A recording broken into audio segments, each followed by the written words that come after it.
The first thing that turned my stomach that morning was how gently my husband folded his cuff back into place, like he had somewhere special to be, and all the time in the world to get there. Calvin had been moving around our bedroom for 20 minutes with a softness I had not seen in years. Not kindness, not tenderness. Something smoother than that, something practiced. He stood in front of the mirror in a pressed pale blue shirt he did not need for a weekend consulting trip, smoothing the front of it with both hands like the fabric mattered, like the impression mattered, like whoever was going to see him had earned the version of him I had not been given in a long time. I stayed near the sitting area by the window with my coffee untouched beside me, watching him adjust a watch he had not worn in months. He did not rush. That was the part that stayed with me. Men who are lying often hurry. They over-explain. They scatter energy all over the room.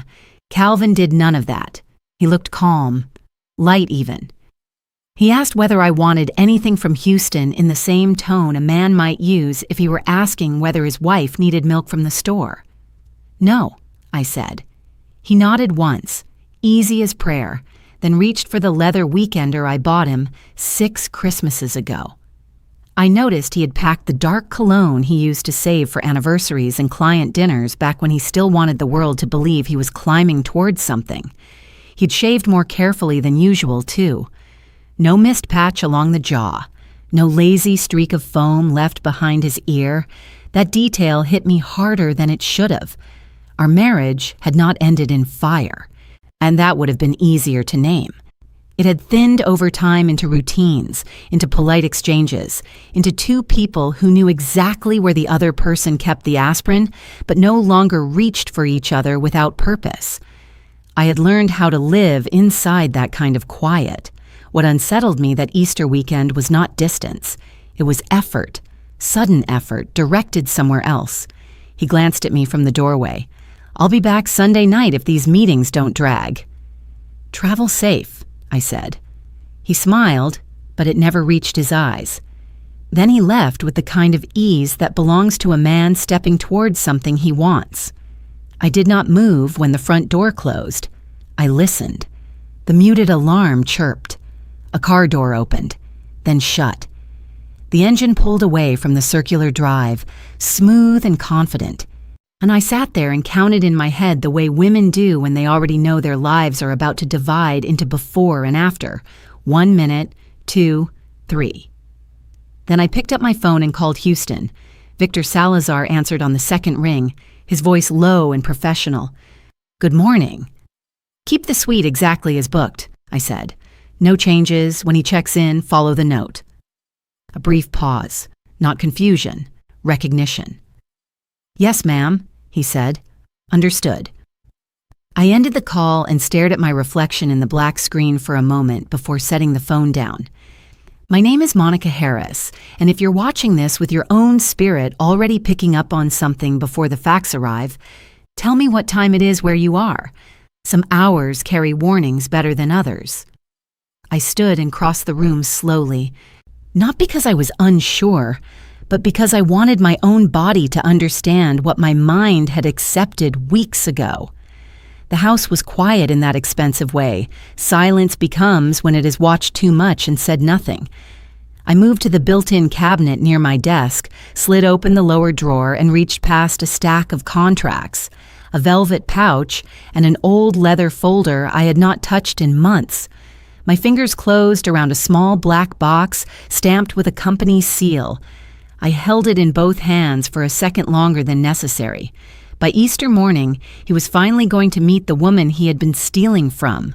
I did not build him, but I kept the world from noticing how much of him had already fallen apart. The day Calvin lost his job, he came home with a face so still it looked arranged. He loosened his tie in the foyer. We set his briefcase down by the table and asked me what we had for dinner before he told me the firm had restructured. That was the word he used, restructured. Like his life had been moved on a shelf and not knocked to the floor. I remember standing at the kitchen island with one hand still wrapped around a wooden spoon, watching him pour himself a drink before sunset, and understanding two things at once. He was embarrassed, and he intended to make me help him carry that embarrassment like it belonged to both of us. I did.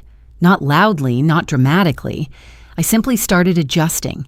I covered what needed covering: mortgage, payroll gaps, vendor overruns, insurance renewals, so repairs on the rental properties he kept saying he would get around to. I moved money where it needed to go and learned to answer questions before they reached him. But there was a shift in him that didn't match the situation. Not immediately, gradually. He stopped asking before decisions were made. Small things at first. A repair scheduled without checking. A vendor paid early without confirming terms. Nothing large enough to argue over. Just enough to suggest he had begun moving inside the structure I maintained as if it were his by default. At dinner parties, when people asked how things were going, Calvin would smile that calm little smile and say he was consulting now, more flexible, more selective. I would nod as if the shape of our life had not changed at all. The truth was uglier and quieter than that. Or consulting became the word we used when no one wanted to say drifting. At first, I told myself he only needed time. A man who had spent years being introduced by his title does not lose it cleanly. He sheds it in private, badly. I understood that. I even respected the pain of it. So I made room. I let him keep his study as if calls were happening in there that mattered. I let him leave in pressed shirts and come home talking in general language about meetings, when clients, and timelines that never seemed to result in anything solid enough to hold in your hand. But every now and then, something in his tone felt ahead of his reality. Not confidence, familiarity, like he was speaking from inside systems he no longer belonged to, but still expected to move through. When friends asked whether he was enjoying the transition, I answered for him before his silence could harden into humiliation. He's being careful, I would say. He doesn't have to chase work anymore. That was not a lie. It was a mercy. Back then, I still believed mercy had a return. What I did not hand Calvin was blind access.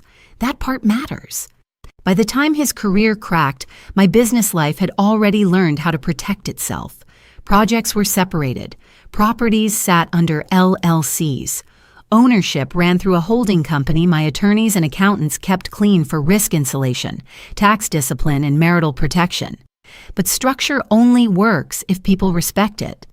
And Calvin had started treating it like background, not challenging it, not questioning it, just moving around it as if it would adjust to him automatically, publicly.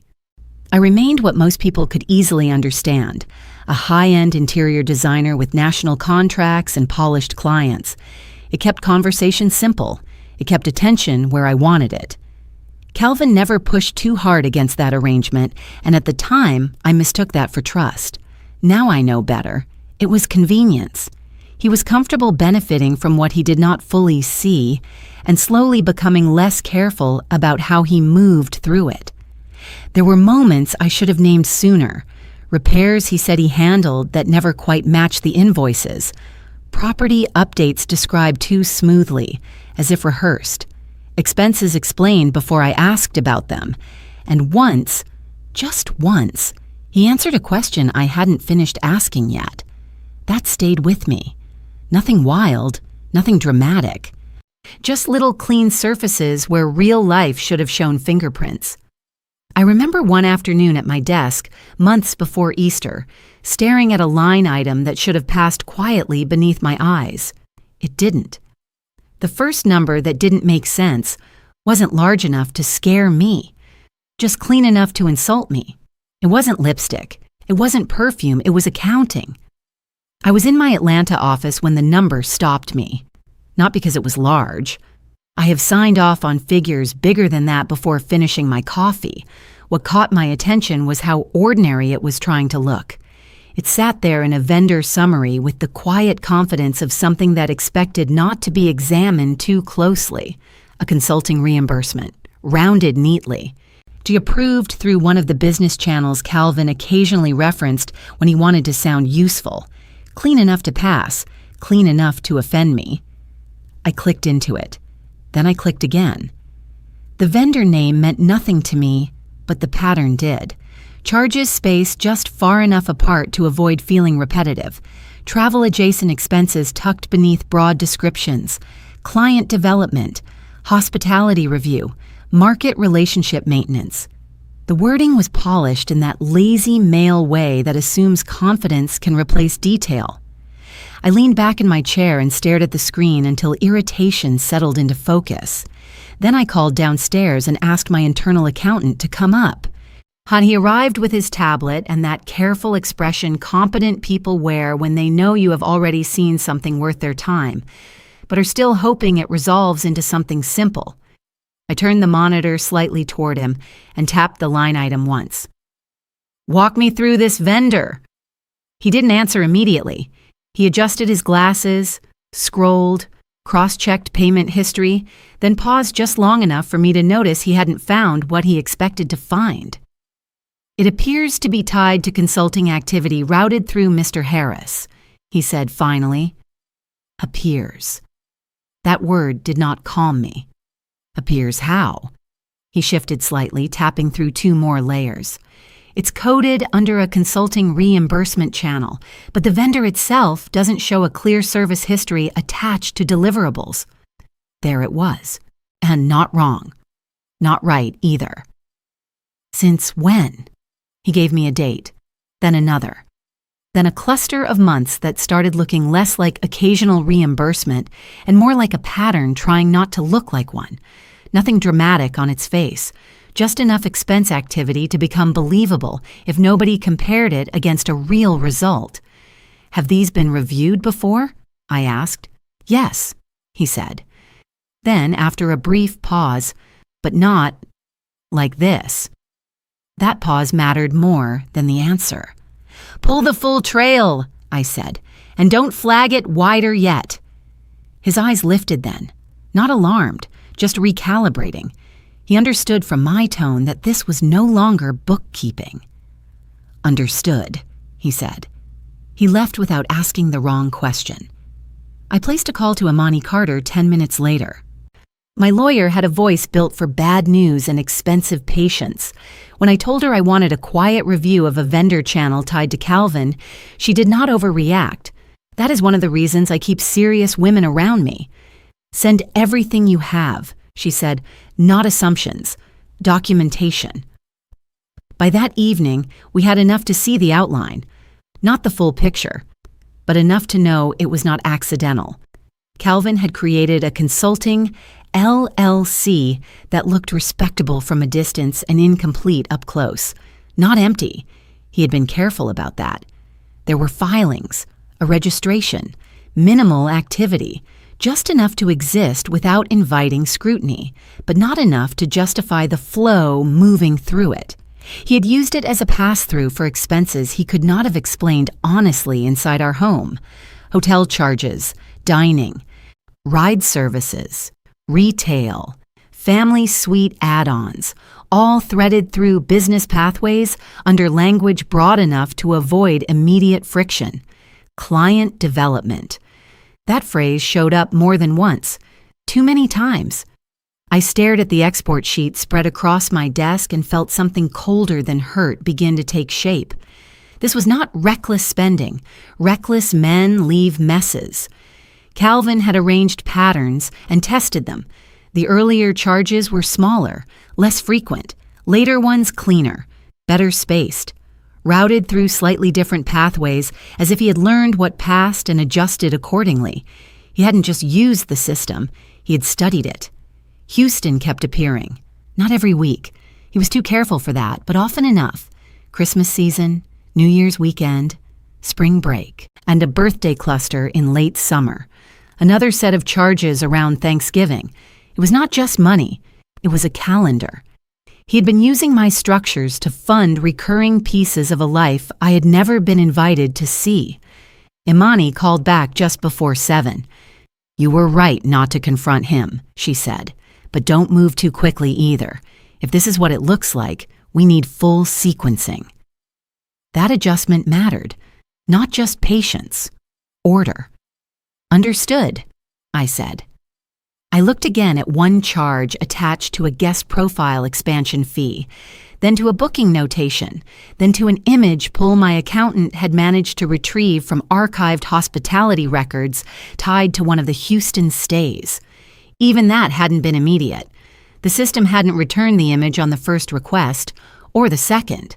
It took escalation, disauthorization, time. The photo was blurred from motion, more shadow than face, but I knew my husband's shoulders, and I knew the shape of his hand. He was reaching toward a child. My husband had not disappeared in Texas. He had simply become someone else. The first real name I found was not his. It was hers. Danielle Brooks appeared the way women like her often do online. Careful, ordinary, difficult to hate on sight. No dramatic poses, no loud captions begging to be judged, just a neat little trail of life, school events, holiday table settings, a graduation photo from years earlier with a cousin tagged in the corner, a restaurant dessert with one candle and two smiling teenagers leaning into frame. Enough to suggest stability, enough to make the truth feel domestic, which is always crueler than scandal. Grant Holloway sent me the first organized report 48 hours after I hired him. He did not bury me in paper. He gave me sequence. A property address linked to utility payments that did not match Danielle's income profile, tuition support patterns, vehicle servicing, repeated deposits routed through channels tied loosely enough to avoid immediate detection and cleanly enough to prove intention once you knew where to look. Calvin had not been improvising. He had been maintaining, under another name, Calvin Reed. I said it out loud once in my office just to hear how false it sounded in a room I paid for. Reed. Soft, forgettable, honest-looking. The kind of name a man chooses when he wants to seem harmless. According to Grant, Danielle and the children knew him only that way.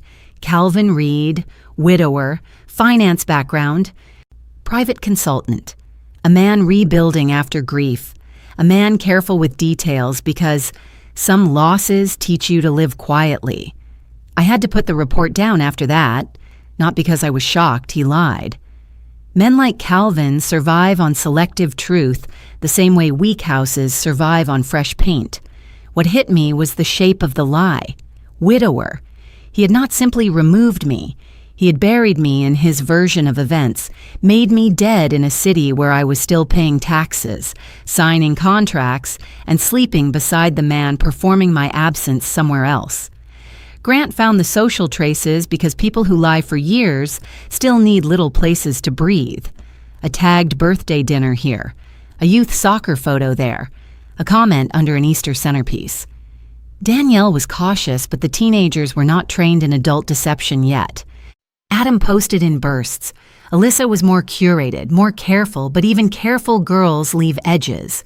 A reflection in a restaurant window, a corner of a man's watch in the background, a hand on a shoulder, a suitcase in a hallway I recognized before I let myself admit why. Not the hotel, the habit. Calvin had patterns. He always angled himself slightly behind the camera unless he wanted to look authoritative. He reached for people with one hand first, never both, as if affection should remain controlled. Once I saw those things online, I could not unsee them. Then came the phrases. That was the part that turned something old and female and deeply tired inside me. Danielle posted a picture of brunch one Sunday with the caption, "Slow mornings are still blessings." Beneath it, his comment read, "Take your time, beautiful. And good things don't need rushing." I stared at those words until they lost shape. Calvin used to say that to me when I was building my first serious project and burning myself thin. Good things don't need rushing. I had not heard that sentence in years. Not from his mouth, not in my kitchen, not in my life. But there it was, polished up and handed somewhere else like it had never belonged to me at all. The report deepened. Holiday support, school expenses, medical co-pays, weekend bookings. He He was not visiting a woman, he was maintaining a household rhythm, a role, a version of himself warm enough to be called father and steady enough to be trusted. Late that night, I clicked through Alyssa's page again and found a post made just an hour earlier, a photo of dyed eggs, pastel napkins, and a half-packed duffel on a dining chair. And the caption was simple: young, happy. Dad finally being home for Easter this year. She wasn't blind. She was choosing stability over clarity. That distinction mattered to me more than I expected. By then, it would have been easy to turn Danielle Brooks into the kind of woman people like to condemn from a distance. Greedy, foolish, shameless, smug. It would have made my life simpler if she had looked like a villain from the beginning. But real women are rarely that convenient. Real women bargain with what they know. They negotiate with discomfort. They soften hard truths when the rent is paid on time, the children are calmer, and the man standing in front of them keeps showing up with just enough consistency to make doubt feel like a risk instead of a warning. Grant brought me the first clear read on her by the end of that week. Not speculation, pattern. Danielle had asked questions, not all at once, and not with the kind of force that leaves a man cornered. But she had asked. And more than once, she had not let the first answer settle cleanly. That part mattered. Why were there no old family photographs in his phone beyond a few stray work pictures and generic city shots? Why did he never mention siblings, cousins, school friends, or anyone from a previous life who might call just to hear his voice? Why did his travel schedule bend so strangely around holidays, then suddenly clear for long weekends when it suited him? Why did a man who claimed to have lost a wife carry no obvious paperwork, no obituary clipping, no old records, no tired little box of grief tucked somewhere in a closet? Grant flagged one exchange in particular. Danielle had asked him directly one evening why there wasn't a single photo of his late wife anywhere. Not in storage, not in his phone, not even something half forgotten in an old email thread. There had been a pause. Not long. Just long enough to be felt. Calvin had exhaled, slow, controlled, then told her some people did not keep grief where it could be accessed casually, that certain parts of his life had been legally complicated after her death, and that reopening those records would drag him back into something he had fought to leave behind. According to Grant, Danielle had gone quiet after that. Not convinced, but not pushing either. That was the moment that explained everything about her. She did not lose the question. She set it down. Calvin had answers for all of it. Confidential consulting contracts. Why private clients? Background restrictions. Old trauma he did not discuss because some things, he told her, should stay buried if a man wanted peace. When she pressed about documents, he added structure to the lie. Privacy agreements, estate complications, legal entanglements that made access difficult and inappropriate. Calvin had always preferred his lies with furniture around them. Danielle did not swallow those answers because they made perfect sense.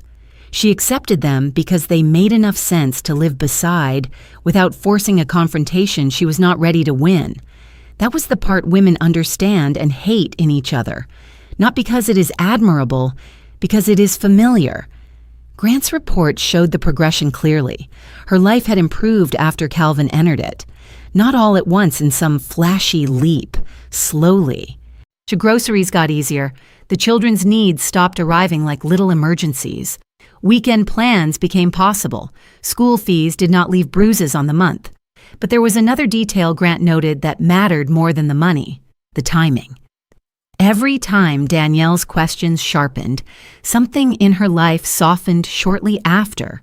A bill covered early, a small surprise, a weekend trip, a quiet gesture that didn't answer her concern, but made it harder to insist on it. Not manipulation loud enough to accuse, just enough to redirect. Her home reflected that kind of soft upgrade people rarely question out loud because gratitude can make curiosity feel ungrateful. She chose the version of him that came with order, with help, with a fatherly presence her children began depending on. Stability is persuasive when you have been living without enough of it. Still, the cracks showed. Grant found messages where Danielle asked why he could never stay longer than promised in certain seasons. Another where she wanted to know why nobody from his old life ever visited. Another where she asked, more bluntly, why every explanation about his past seemed polished before it reached her. One message stood out more than the others. "You always have an answer," she wrote, "but it never feels like I can touch it." Calvin replied the same way men like him always do, when they want to sound wounded and superior at once. He told her she was asking him to prove pain in ways that felt disrespectful, that not everything meaningful in a man's life could be reduced to documents and evidence, that trust required restraint. And he made her questions feel invasive. He turned privacy into virtue. He made caution look like depth. What chilled me was not that it worked. It was that it worked just enough. Late that evening, Grant sent over one more file recovered from a shared cloud account Calvin had once synced through a device linked indirectly to one of the expense channels. A voicemail, unsent by intention, stored by carelessness. I sat at my desk and played it once. His voice came through low and familiar, wrapped in that calm tone he used whenever he thought reassurance could cover motive. "After Easter, everything's going to settle. I'll have more control soon." I played it again. This time, I didn't hear reassurance. I heard planning. Then I stopped hearing Danielle in that message at all. I only heard the danger. The affair was ugly. Not the paperwork was worse. By the time I sat down with Imani Carter in her office, I'd already stopped asking myself whether Calvin loved someone else. That question had belonged to an earlier version of me, the one who still believed betrayal arrived as emotion before it arrived as structure. That woman had been replaced somewhere between the second set of records and the third round of verification. Love was no longer the issue. Pattern was. Access was. Intent was. It had taken weeks to get there, not days. Weeks of quiet sequencing, pulling records without noise, letting small inconsistencies widen into something that could hold weight without collapsing under accusation. By the time Grant's findings aligned with my internal reviews, what we had was no longer suspicion. It was direction. Imani spread the documents across the conference table in neat sections, not because she enjoyed drama, but because serious people understand that order makes truth harder to escape. She wore her reading glasses low on her nose, her pen resting still between her fingers.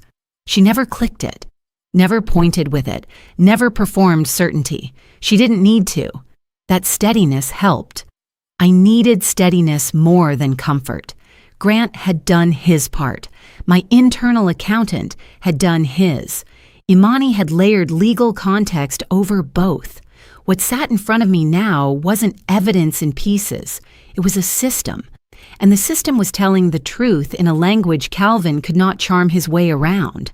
The fake consulting LLC had not been built just to hide hotel bills and expensive dinners. That would have been reckless, temporary. How easy to dismantle once found. What he was doing was slower than that, cleaner. He had given the scheme time to mature. Imani tapped one set of filings first. He's been increasing the reimbursement channels gradually. I leaned forward slightly. She was right. What had started as occasional expense requests, small enough to pass beneath attention, had grown into something structured, not dramatically. That would have exposed him. Instead, the increases were measured, slightly larger amounts, slightly more frequent intervals, better language, better timing. He had learned the rhythm of the system, what it tolerated, what it ignored, what it trusted. He was training it, I said quietly. Imani looked at me for a moment, then nodded once. Yes. That word settled in my chest like weight. Yet the next set of documents shifted the tone entirely. Draft communications, internal messages, Language Calvin had started placing carefully into conversations with people who did not answer to him, but were close enough to matter. An outside bookkeeper, an operations assistant tied to a division he had no formal authority over. He hadn't demanded anything. That wasn't his style. He suggested small, reasonable suggestions, questions about efficiency, comments about processing delays, observations about how certain reimbursements might move faster if someone, temporarily of course, had limited signatory support for operational flexibility. Not control, never control, just access. Access dressed up as usefulness.